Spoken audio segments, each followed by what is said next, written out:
Merci à vous d'avoir répondu à notre invitation. Nous sommes un trio, on se connaît depuis longtemps, et notre grand désir, c'est justement, ici à Genève, à partir de Genève, œuvrer pour la paix. Je donne la parole à notre ami William McCoy, qui est connu à Genève, qui va vous dire quelques mots pour ouvrir justement cette rencontre. Alors, mesdames et messieurs, excellences, merci d'être là. Merci d'avoir eu la grâce d'accepter notre invitation. Et moi, je suis là pour dire bonjour, pour accueillir le professeur Mohamed Charour à Genève. Vous êtes toujours le bienvenu à Genève. Vous êtes notre ami et notre inspiration. Et à Genève, moi, je suis le protestant de service dans cette trilogie d'accueillants. Et il me semble que le moment est spécialement bien choisi. Parce que en 2017, on célèbre les 500 ans de la Réforme, dans le sens que c'est une célébration des 500 ans de la révolte de Martin Luther, quand il avait cloué ses thèses sur la porte d'une église en Allemagne. Mais la Réforme, c'est un événement qui est long et compliqué dans l'histoire de l'Europe. Et il y a d'autres aspects. Et un des aspects qui est extrêmement important, c'est que la Réforme a provoqué l'examination de nos textes. Et ça, c'est une chose, curieusement, qu'on doit à un musulman. Dans le sens que la chute de Constantinople, ce qui était Constantinople, en 1453, avait engendré une vague de savants qui lisaient et parlaient et raisonnaient en grec dans l'Europe de l'Ouest, qui était jusqu'à ce moment-là une sorte de lac latin. Et les gens commençaient à lire les textes classiques, et encore plus, ils commençaient à lire ce qui est pour nous le Nouveau Testament, et ils commençaient à comprendre que la traduction latine qu'ils avaient du Nouveau Testament jusqu'à ce moment-là n'était pas à la hauteur. On avait des mauvaises traductions en latin du grec d'origine, on avait des idées qui étaient perdues, on avait des idées qui ont été imposées. Alors, ça c'est le deuxième pilier de la réforme protestante. Moi, je dirais que c'est encore plus important que la révolte de Luther en soi, parce que ça a incité les Européens, les théologiens, à examiner leurs textes, pour voir qu'est-ce que ça veut dire. Alors, Mohamed Charour, il est mon frère, dans le sens que lui aussi a ce regard froid, honnête et pénétrant pour me dire ce que ça veut dire le Saint-Coran. Alors, je suis spécialement heureux de l'accueillir à Genève ce soir et pour écouter ce qu'il va me dire. Merci beaucoup. Merci, cher.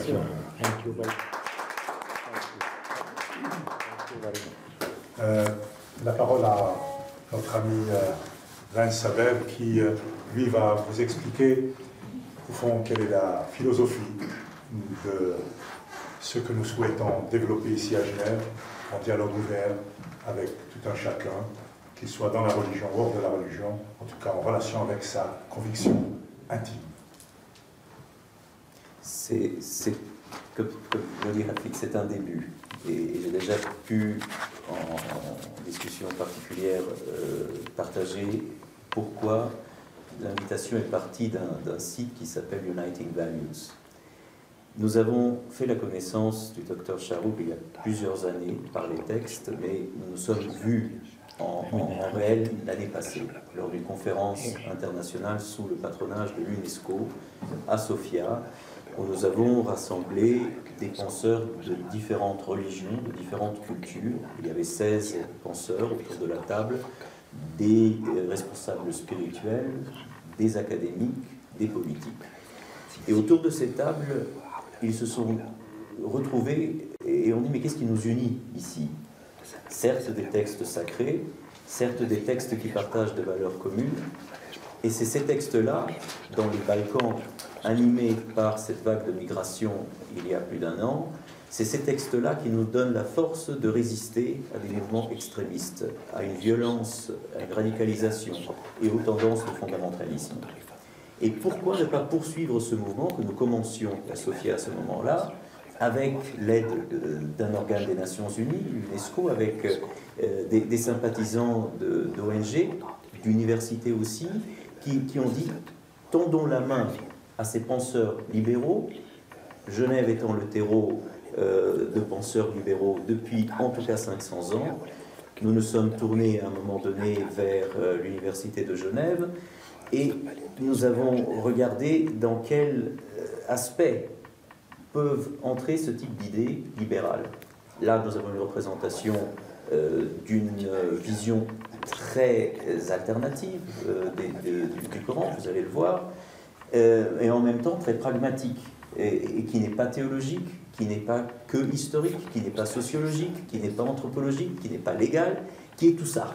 Et ce qui lui donne une interdisciplinarité qui, dans la vision académique que nous voulons aussi poursuivre, colle à l'analyse que d'autres philosophes, penseurs d'autres religions nous proposent, que ce soit dans la chrétienté, à l'extrême ouest, au niveau des évangélistes, à l'extrême est, au niveau des orthodoxes chrétiens, dans le judaïsme et plus récemment aussi dans le bouddhisme, où nous avons des phénomènes où Genève a un rôle à jouer par l'intermédiaire de ce type de pensée.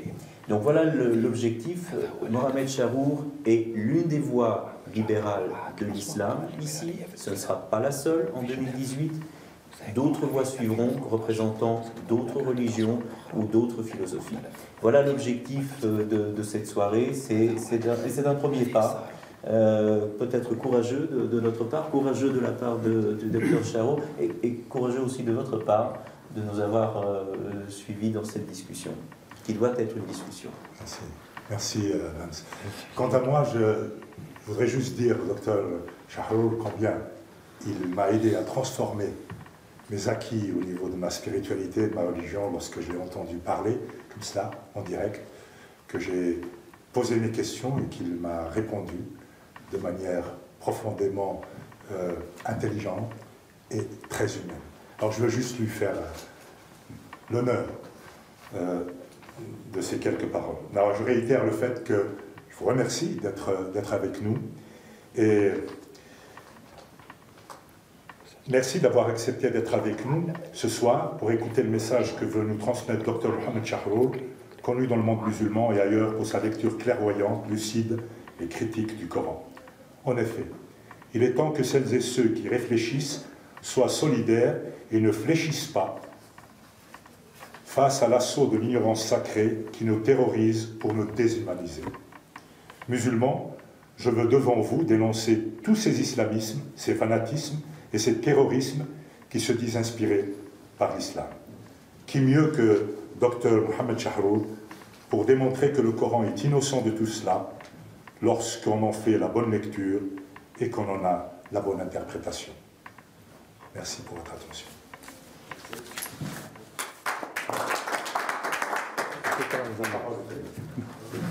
Bonsoir. مساء الخير. أنا مسرور جدا بالحضور معكم لأشارككم آرائي، وأنا أقول لكم أنا لست مبشرا ولست داعيا. أنا أحضر معكم لأشارككم عمل 50 عاما من دراسة الإسلاميات والفقه الإسلامي والقرآن، لأبرر ولأقول أن هناك شيء غلط كبير جدا ونعيش أزمة كبيرة جدا انطلاقا من قضية تعاملنا مع الدين بشكل عام ومع الأديان الباقية كلها بشكل خاص. لذا فأنا هنا لست مبشر ولست داعية، أنا أشارككم أفكاري على أساس أنكم إخواني في الإنسانية. Bonsoir, donc je suis très heureux, bonsoir d'abord de ma part aussi. Le professeur est très heureux d'être là, d'être présent parmi vous ce soir. Il est là en tant que penseur et non pas en tant que prédicateur ni missionnaire. Ce qu'il souhaite, c'est tout simplement de faire partager avec vous le fruit d'une quarantaine d'années de travaux sur la pensée islamique et donc d'arriver à vous montrer le visage de l'islam et le fruit de ces travaux, donc indépendamment de toute forme de prosélytisme ou bien de volonté donc de convertir le public. أنا من مواليد دمشق عام 1938 وأنا مهندس مدني في اختصاصي. تخرجت من الاتحاد السوفيتي عام 58 وعينت أسيستنت في جامعة دمشق، وكانت النقطة الفاصلة حرب 1967 عندما تمت هزيمة العرب على يد إسرائيل، وكانت المفاجأة هي تعليقات الناس على هزيمتنا مع إسرائيل. هنا كانت المفاجأة الكبيرة. Donc le professeur est né en 1938 à Damas. Il est ingénieur civil de formation. Il a fait ses études dans l'Union soviétique dans les années 58. Puis il a été nommé assistant à l'université de Damas. Et l'un des moments fondamentaux, en fait, l'un des moments tournants de sa vie a été la défaite de 1967, parce que, eh bien, en commentant la défaite, qui a été bien sûr un traumatisme pour les Syriens, pour les Égyptiens, pour les Arabes dans l'ensemble, eh bien, il a été surpris par les commentaires. أول خطبة جمعة بعد هزيمة 67 خطيب الجمعة قال: هزمنا لأن النساء كاسيات عاريات، لأن النساء لا يضعن الحجاب. وبعد يومين قابلت إنسان يساري شيوعي قال: هزمنا لأننا نصوم في رمضان. وقلت له: لعنة الله عليك وعلى إمام الجامع. وهنا عرفت أن هناك مشكلة في العقل العربي الجمعي، مشكلة كبيرة جدا وتحتاج إلى إعادة نظر بشكل كامل. ومن هنا بدأت دراساتي أن العقل العربي عقل متخلف، وأساس التخلف أن ثقافة هذا العقل إن كان ديني مسيحي ولا إسلامي هي ثقافة دينية، بالأصل كلها ثقافة دينية. لهذا بدأت أراجع الثقافة الدينية في منطقتنا كلها. Donc, en ce qui concerne les commentaires relatifs à la défaite de 67, il y en avait deux qui avaient retenu son attention. Donc, d'abord, le commentaire de l'imam de la mosquée, donc pendant le prêche du vendredi, il a dit que la défaite a été causée par le fait que les femmes donc, étaient complètement dévoilées, donc elles montraient leurs atours, comme on dit, et donc il fallait voiler les femmes, revenir à la religion. Donc en gros le message de l'imam c'était revenir à la religion. Il n'y a pas trop de religion, donc il faut revenir à la religion. C'était la cause, le manque de religion c'était la cause de la défaite. Alors que 2 jours plus tard, il rencontre un communiste, donc quelqu'un qui incarne la gauche arabe, et il lui dit que la défaite était causée par le fait qu'on était trop dans la religion et qu'il fallait arrêter de faire le jeûne du Ramadan. Donc quelqu'un qui disait il n'y a pas de religion et un autre qui disait il y a trop de religion. Et les deux explications eh bien, ont interpellé le professeur et il a découvert à partir de là que la cause du retard de la raison arabe collective, eh bien, c'est justement la présence de cette culture religieuse. Donc il va s'attaquer à cette culture religieuse. إلى اليوم جزء من العقل العربي يريد إعادة الخلافة، بناء الخلافة الإسلامية، والجزء المقابل مثله الأعلى كوريا الشمالية.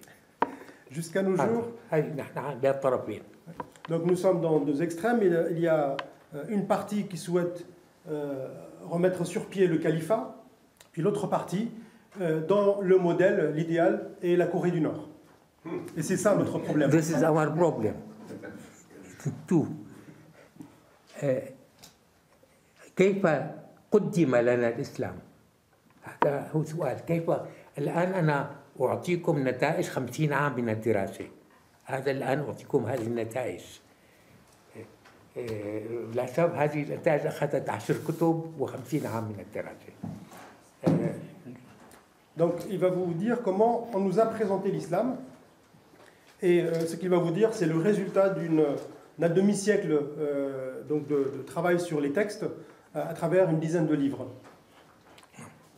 أول ما قدم لنا الإسلام على أن القرآن هو الكتاب المنزل وأن القرآن أعجز العرب، كما لو أن هناك مباراة منافسة بين الله والشعراء، وفي المنافسة الله غلب الشعراء. هي كله ما قدم لنا القرآن. Alors, le Coran nous a été présenté comme un livre donc révélé, mais immédiatement, il a été comparé à la poésie. Je rappelle, le professeur ne l'a pas dit, mais je le rappelle parce que pour les Arabes, la poésie, c'est leur grand livre. Il y a une célèbre phrase qui dit « Ash'ar ou diwan al-Arab » pour les arabisants. Donc, la poésie, c'est vraiment l'œuvre des Arabes. Il y a toute leur sagesse dans la poésie. Et donc, immédiatement, ils ont comparé la parole de Dieu à la parole des poètes. ومن هذا الشعر لا يعيبه الترادف، والشعر لا يعيبه الكذب، والشعر لا يعيبه الخيال. لذا فالعقل العربي عقل ترادفي وخيالي ودائما يحتاج إلى نسخة أصلية ليقيس عليها، عقل قياسي. هي خلتنا ما قدرنا نقرأ المصحف على أنه كتاب دقيق. الله خلق الكون بهالدقة والمصحف في هذه الدقة. ما حدا درسه بهذا الشكل. وأقول لكم بكل صراحة، كل ما ورد في الفقه الإسلامي كله بالفقه الإسلامي لا علاقة له بالمصحف إطلاقا. Donc tout le problème découle du fait que les Arabes à l'époque, les Arabo-musulmans, ont ramené le texte coranique à un modèle qui est celui de la poésie. Par exemple, dans la poésie, il y a bien sûr le travail de l'imagination. On autorisait le mensonge parce qu'on considérait que les métaphores, les métonymies, donc toutes les images poétiques sont fondées sur l'exagération, donc fondées sur le mensonge également. Et parallèlement, il y a le problème de la synonymie, c'est-à-dire que on ne prêtait pas attention aux synonymes. Or, dans le texte coranique, il fallait être attentif au sens de chaque terme, de chaque notion, de chaque concept. Et tout le problème, justement, provient de là, parce que dans le droit musulman, on a suivi cette méthode de lecture que le professeur va contester. Donc, أخذت 3 قواعد. بالمصحف لا يوجد سينونيم، والمصحف لا يوجد، كله واقعي وكله رباط منطقي وله علاقة بالواقع، يعني credible ou logical ou non synonymes. Donc il a pris 2 principes de base pour lire le texte, 3 principes de base, pardon. Donc l'absence de synonymie, c'est-à-dire lorsque nous avons des termes proches, il faut admettre la thèse selon laquelle on ne peut pas lire en rabattant le sens de chaque notion, de chaque terme, sur le terme proche, sur un terme proche. Ça, c'est le premier sens, le premier principe, absence de synonymie, impossibilité de synonymie. Deuxième principe, c'est que tout est logique dans le texte coranique. Il y a quelque chose de syllogistique là-dedans, dans ce texte. Et le troisième principe, c'est que c'est un texte réaliste, donc pragmatique. Et en se basant sur ces 3 principes, le professeur donc a entamé sa lecture. years سنين وقعد في 5 مصطلحات في المصحف من جذور لغوية مختلفة تماما أفهمونا إياها أنه هي كل شيء. الكتاب والقرآن والفرقان والذكر وأم الكتاب كلها فهمونا إياها هذه أنها عبارة عن سينونيمز. تنزيل كذلك. تنزيل. هذول المصطلحات كلها فهمونا إنه هي عبارة عن شيء واحد. Par exemple, à propos des synonymes, il y a des termes relatifs au texte coranique, donc des termes qui reviennent dans le Coran lui-même. Le mot kitab, qui veut dire livre, le mot Coran, qui veut dire Coran. Le mot dhikr, qui veut dire invocation. Le mot furqan, qui veut dire séparation linguistiquement. Et le mot al-kitab, qui veut dire la mère des livres. Donc, plusieurs notions qui ont été rendues synonymes par les exégètes ou bien les théologiens. Et ce principe donc, de confusion des termes et de leur contenu sémantique, eh bien, le professeur va s'en démarquer totalement. الليبر هو المصحف كله. In 1982 اكتشفت أن القرآن جزء من المصحف، وظليت 6 أشهر ما نام، أنه كيف مرت علينا أن القرآن ليس كل المصحف، هو جزء منه فقط. Donc, le Coran, ce que nous appelons le Coran, c'est une partie du livre, et pas tout le livre. Donc l'idée du livre, elle déborde, elle est plus large que celle du Coran. المصحف سكريبتشر، راح اقول عنه سكريبتشر ليبر في الرساله والنبوه. Donc, dans l'écriture, il y a le message et la prophétie. القرآن هو النبوة. Le Coran, c'est la prophétie. البقية هي الرسالة. Et le reste, c'est le message. الفرقان هو الوصايا العشر. Ce que, par exemple, le texte désigne comme Furqan, c'est-à-dire séparation, ce sont les 10 commandements. وجاء إلى موسى وعيسى ومحمد. Qui ont été révélés à Jésus, à Moïse et à Mohammed. هو القاسم المشترك بيننا جميعا. Donc c'est le tronc commun, le point commun entre toutes les religions monothéistes. هنا قالوا الفرقان هو المصحف كله، والقرآن هو المصحف كله. وهذه المأساة أن القرآن فيه قوانين الكون وأحداث التاريخ. عندما قالوا أن القرآن مخلوق من الأزل، موجود من الأزل، وأحداث محمد موجودة بالقرآن، فمن هنا أكبر مشكلة في عقيدتنا أن كل شيء مكتوب سلف، وأنه اللي ماتوا بالقنبلة الذرية بأمريكا كان مكتوب من الأزل أنهم يموتوا واللي بده يموت، وهذه مشكلتنا الأساسية predestination، ما مشكلتنا الأساسية. Tout le problème ensuite, avec ces confusions, la confusion de ces différentes notions, a été d'affirmer que le Coran contenait en fait toute l'histoire de l'humanité, et dans la mesure où il était non créé. Donc le dogme du Coran éternel, d'ailleurs c'était une querelle théologique très forte au IXe siècle, qui a fait couler beaucoup d'encre et qui a produit des milliers de pages donc autour du problème. Le Coran, quel est le statut du texte coranique, de la parole de Dieu? Est-ce qu'elle est donc créée dans l'histoire ou bien non créée? Donc il y a, selon si vous voulez, le dogme, bien il y a des conséquences importantes, et donc on a adopté le dogme de l'éternité de la parole de Dieu, et à partir de là on a commencé à interpréter toute l'histoire, si vous voulez, à partir de ce dogme. تم تحويل الناس إلى قطيع تماما، بحيث انه كل شيء مكتوب سلف، الطبيب ما في عنده مسؤوليه، اللي عم يموت ما في اي مسؤوليه، كله محدد سلف، الامراض محدده سلف، علما ان جلستنا هذه ليست مكتوبه منذ الازل حسب القران، انما الان تسجل علينا. Donc on a créé donc une forme de déterminisme pour dire que tout a été précédemment écrit, et y compris notre séance de ce soir. Et donc, ce que veut dire le professeur Charchoul, c'est que justement, donc on va sortir, il faut sortir de cette idée de déterminisme qui est soutenue par ce dogme théologique de l'éternité de la parole de Dieu. أنا وقت بدأت في القرآن لم أصدق كل ما أدرس أن القرآن ما زال بكرا لم يمس. Et lorsque j'ai commencé à étudier le texte coranique, j'étais surpris par le fait que j'ai découvert que c'était un texte vierge, qui n'a pas été encore suffisamment bien étudié. لماذا حصل هذا؟ الآن مشكلة هون كبيرة.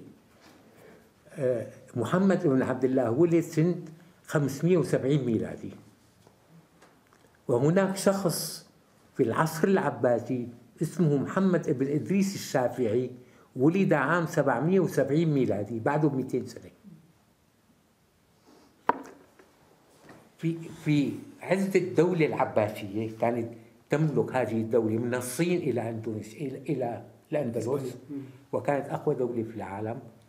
وضع الإسلام ليناسب هذه الدولة مع مصطلحات هذه الدولة، وأهم شيء وضع معي هذه الدولة العرب كانوا حكام بس ما عندهم ثقافة قديمة، وكل الشعوب اللي حاكمين العرب لها ثقافات، وتعرض العرب إلى تحدي ثقافي كبير جدا. كان هناك عندهم المسيحية واليهودية والبوذية والزرادشتية وكل هذه الثقافات القديمة والحضارة البابلية، وهنا ما عندهم شيء. فأرادوا أن يرفعوا من قيمة، بما أنهم هم الحكام، ارفعوا عن قيمة الرسول. كان في ذاك الوقت الإنجيل مترجم للعربية، والإنجيل هو السيرة الذاتية للمسيح، وهذا صح طبقا للقرآن، صح أنه هو السيرة الذاتية. وكون الإنجيل هو السيرة الذاتية للمسيح، نص الإنجيل فيه قال يسوع وقال الرب، وهذا صح أنه هو كتاب مقدس، بس النص سيرة ذاتية قال يسوع وقال الرب، يعني عندما كان يسوع يتكلم كان الله يتكلم. نحن ونبينا سيد الأنبياء والرسل، مو هيك؟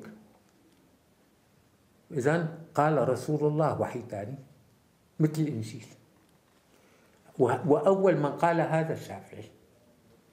فانتقل، بما أن المسيح هو مركز الديانة المسيحية والحواريين، انتقل مركز الإسلام إلى محمد والصحابة وترك المصحف. Donc l'idée centrale du travail du professeur, c'est que à un moment donné de l'histoire de l'islam, c'est-à-dire au 8e siècle, au moment de l'établissement de l'empire abbasside, un moment de gloire politique, culturelle, d'extension de cet empire, un homme qui s'appelle Shafi'i, donc l'un des fondateurs des doctrines juridiques de l'islam, des 4 écoles sunnites, de doctrine sunnite, cet homme qui est né en 770, c'est-à-dire 2 siècles après le prophète est né en 570, donc lui est né en 770, c'est un peu symbolique et en même temps symptomatique de ce qui va se passer. Ce juriste va, face à ce défi culturel présent dans l'empire musulman, parce que nous avons un empire multi-ethnique, multiconfessionnel, donc il y a les chrétiens, les juifs, les bouddhistes, les zoroastriens, les musulmans bien sûr. Et donc face à cette diversité religieuse, ethnique, linguistique, etc., eh bien, ce juriste va fonder une doctrine qui va s'inspirer du modèle du christianisme, dans lequel effectivement la figure de la biographie de Jésus, et ce qui est reconnu par le texte coranique, et il va ériger en modèle le christianisme en fait, et les évangiles, avec la figure centrale de Jésus. Il va transposer ce modèle à l'islam, avec Mohammed comme le centre de l'islam, et non plus le texte coranique. Et donc ça va produire quelque chose d'important et de déterminant pour la pensée religieuse de l'islam, c'est la sacralisation des hadiths, des dits attribués au prophète, ou bien du corpus, d'un autre corpus qui n'est pas celui du texte coranique. وأي شيء قالوا أحد الصحابة يعتبر دين، يعني أصبح نمط الحياة كله، الحياة كلها في القرن السابع من النبي والجيل اللي معه، نمط الحياة هو الدين.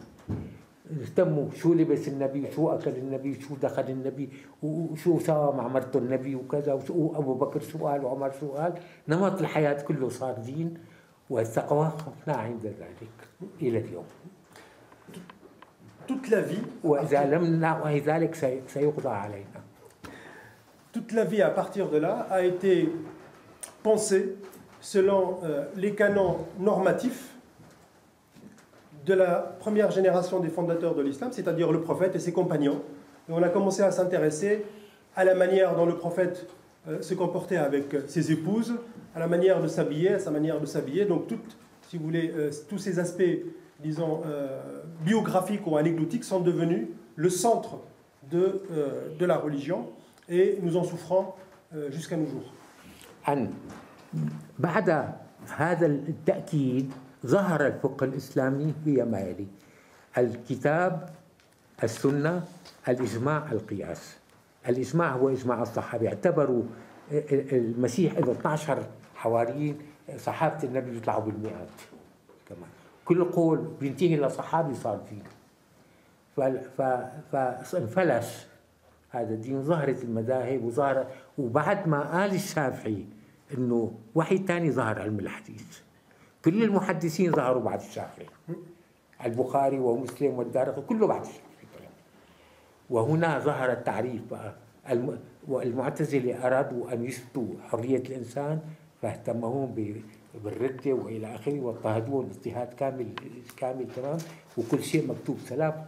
وهكذا تحول الإنسان إلى آلة كل شيء،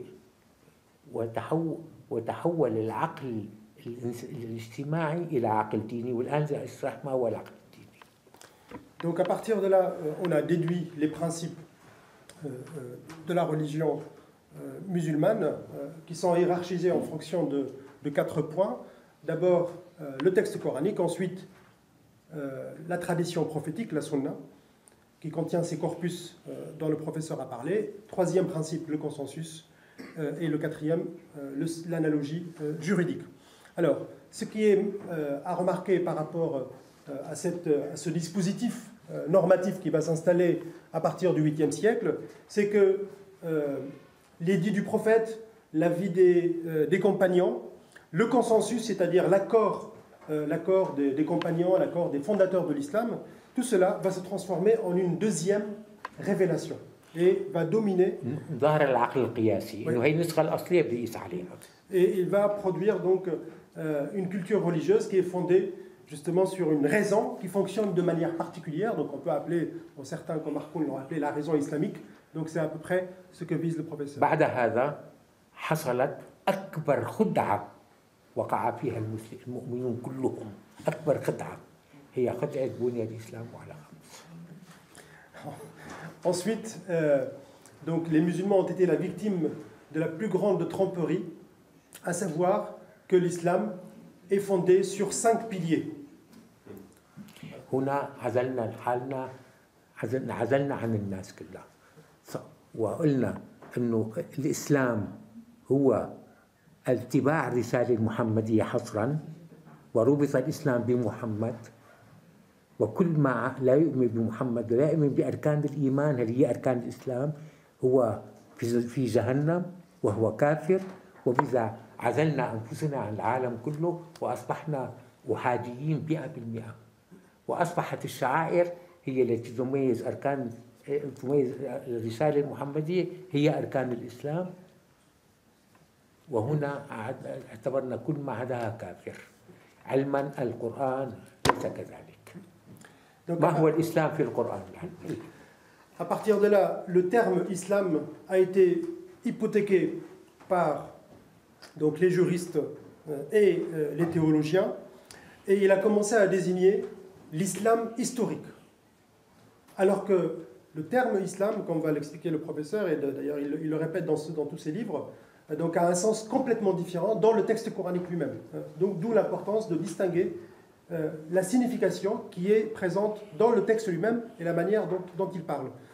Pour les théologiens et les juristes, eh bien l'islam est ramené aux questions de culte, aux piliers, la profession de foi, la prière, le jeûne, le pèlerinage, profession de foi et l'aumône, pardon, merci.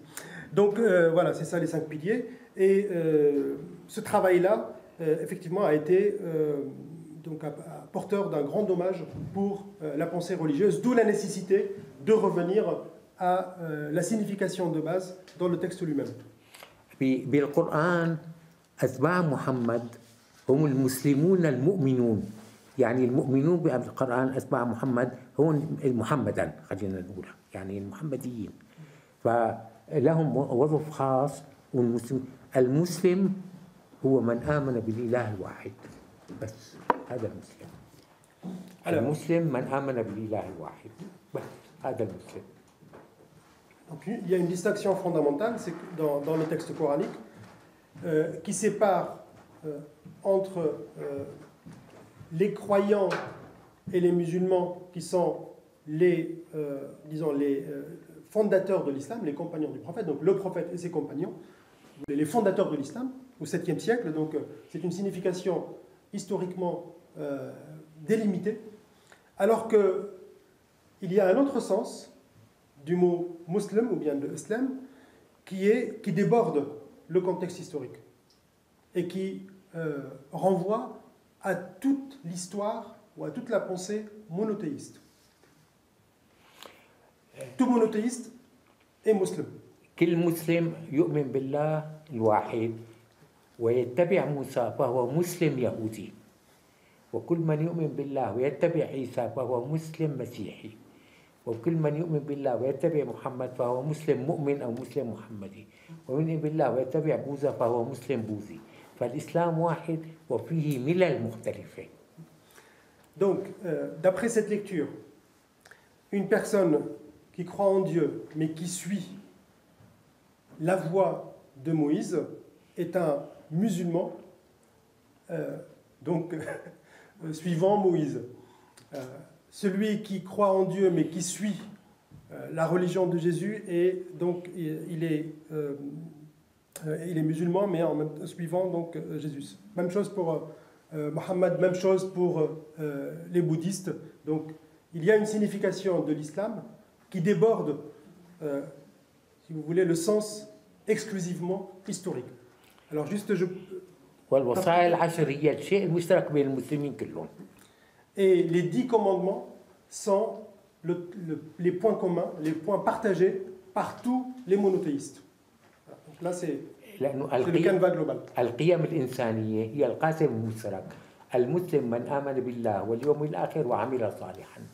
والقيم الإنسانية هي القيم المشتركة لكل أهل الأرض. هذا الإسلام. هذا الإسلام خضع للتراكم في القيم خلال التاريخ. القيم متراكمة، ما أجت دفعة واحدة. وخضع للتطور في التشريع، وخضع للاختلاف بالشعائر والصلاة والصوم كذا، مو مثل بعض بيختلفوا. القيم تراكمت، التشريع تطور، والشعائر مختلفة. هذا هو الإسلام تماما.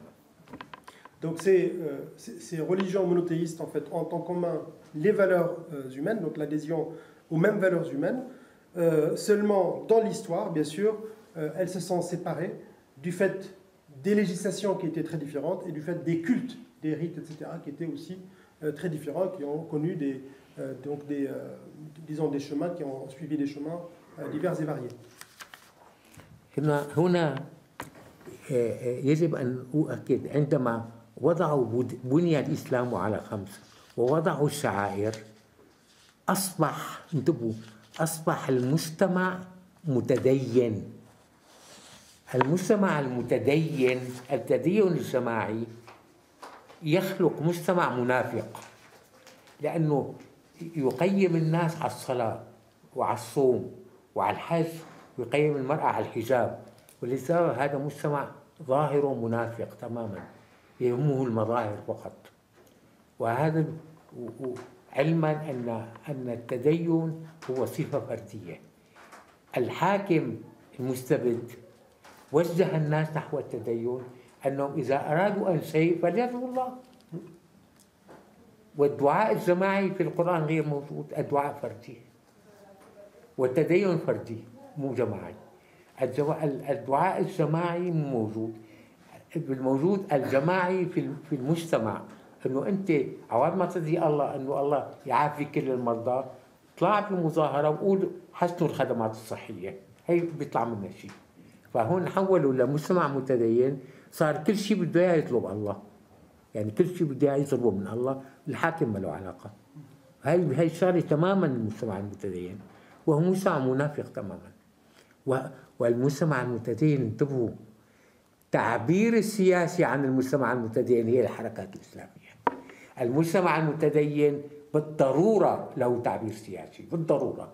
هل يعني شفتوا وبيعرفوا هذا التعبير السياسي، انه بتعبير سياسي لانه صار بيحاسب الناس على الصلاه وعلى الرده وقائم الصلاه، والمراه تحجبت وما انحجبت، هي يعني طلع، لانه هذا افرازات المجتمع المتدين. والسلطه ساعدت على المجتمع المتدين، يعني ما تقول حتى السلطه اليساريه يعني ما عندها حل ثاني. Donc à partir de là, une culture religieuse a commencé à dominer en islam, et cette culture religieuse a transformé la spiritualité qui est à la base individuelle, privée en quelque sorte, en une forme donc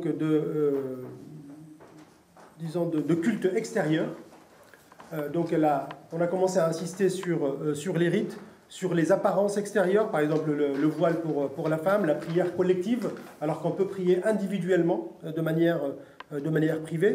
Et ça a créé donc un attachement aux apparences, et ça a produit aussi des formes d'hypocrisie, parce que l'être et le paraître n'est plus le même. L'être des hommes n'est plus comme leur paraître. Et le professeur pense que les mouvements islamiques ou islamistes, donc peu importe comment on les appelle, mais en tout cas ceux qui pratiquent l'islam politique de nos jours, eh bien, sont l'incarnation de cette culture religieuse. Et bien entendu, les gouvernements despotiques eux aussi ont exploité cette culture religieuse parce que, eh bien, elle leur permet de perpétuer leur despotisme, leur tyrannie, en les laissant toujours demander à Dieu. Donc les changements sociaux, les changements politiques. Et le problème, donc, c'est toujours la prégnance de cette culture religieuse. وإلى النهار اليوم لم تم الربط بين المسجد والسلطة، المسجد والكنيسة والسلطة. إذا هذا الربط ما بينفك المشكلة قائمة. Et jusqu'à aujourd'hui, tant qu'on ne dissocie pas la mosquée du pouvoir politique, eh bien le problème va... السلطة والمسجد. يعني بوقفوا المسجد اللهم اهدي ارحمه، اللهم وفقه، اللهم كذا، وادعوا له للحاكم او بيدعوا على اعدائه. اخي اتركوه المسجد، لا اتركوا الحاكم، لانه اذا بيدعوا للحاكم بيدعوا لواحد ثاني. الفصل بين المسجد والسلطة لهلا ما انفصل لليوم. Jusqu'à aujourd'hui, on n'a pas séparé la mosquée du pouvoir. Donc il faut arriver à cette séparation.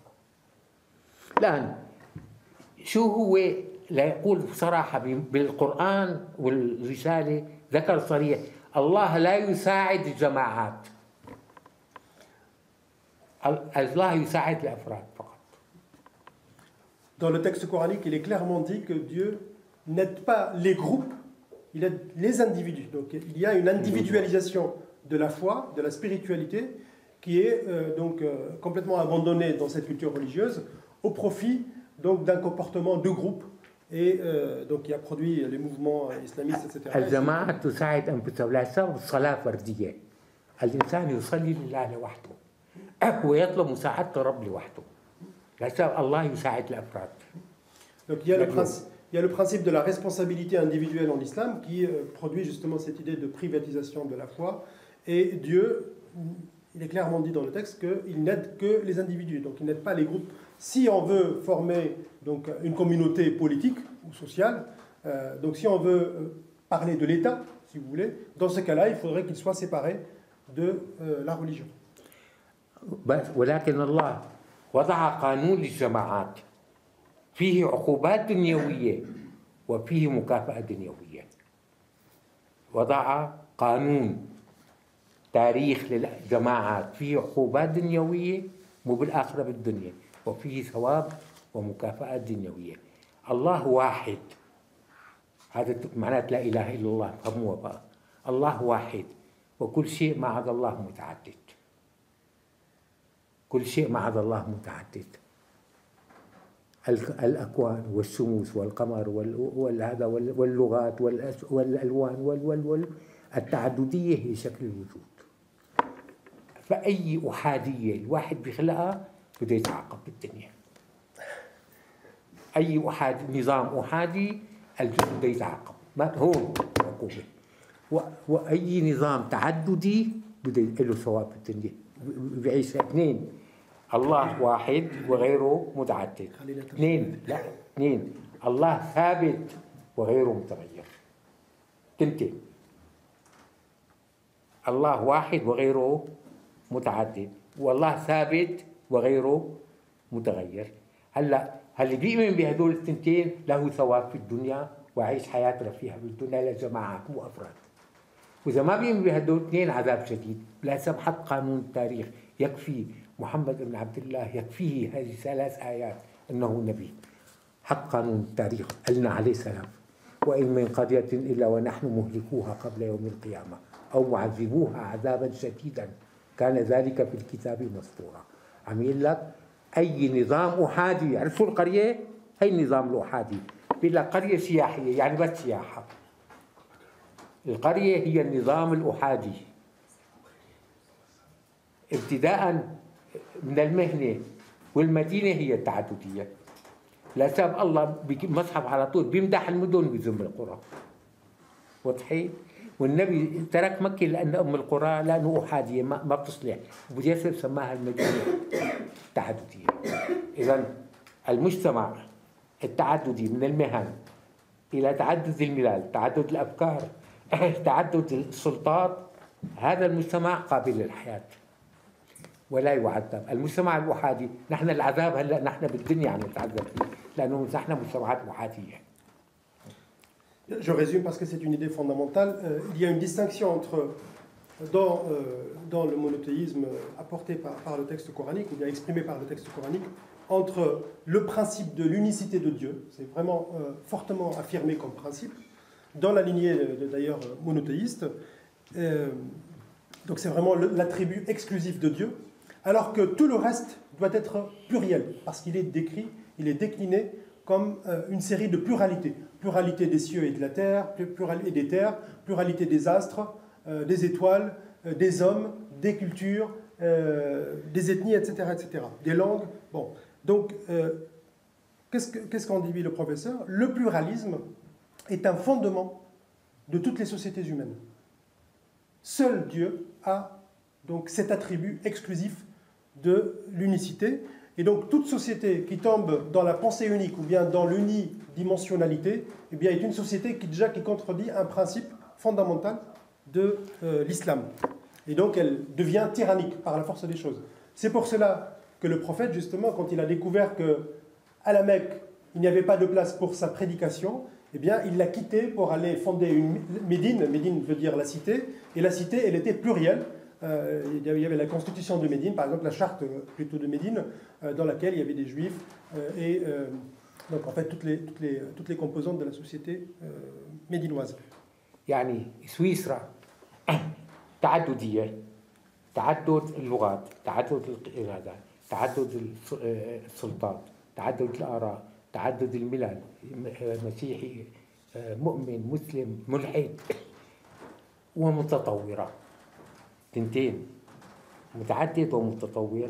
سويسرا بلسان حالها تعيش تحت ظل لا إله إلا الله.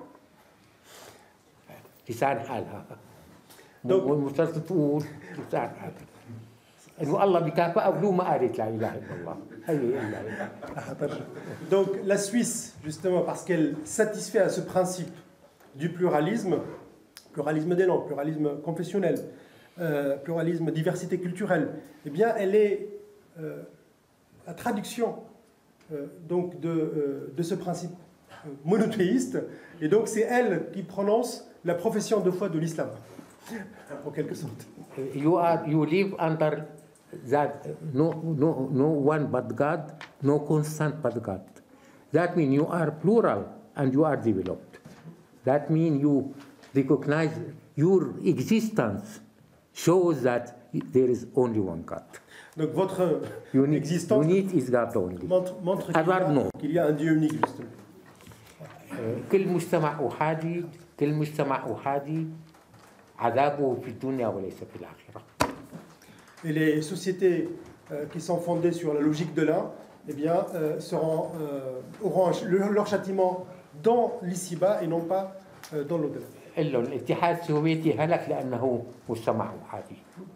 C'était le cas de l'Union soviétique qui était justement une société fondée sur la logique de l'un. وهذه نبوءة محمد بن عبد الله. Et c'était la prophétie justement du prophète de l'islam. Thank you.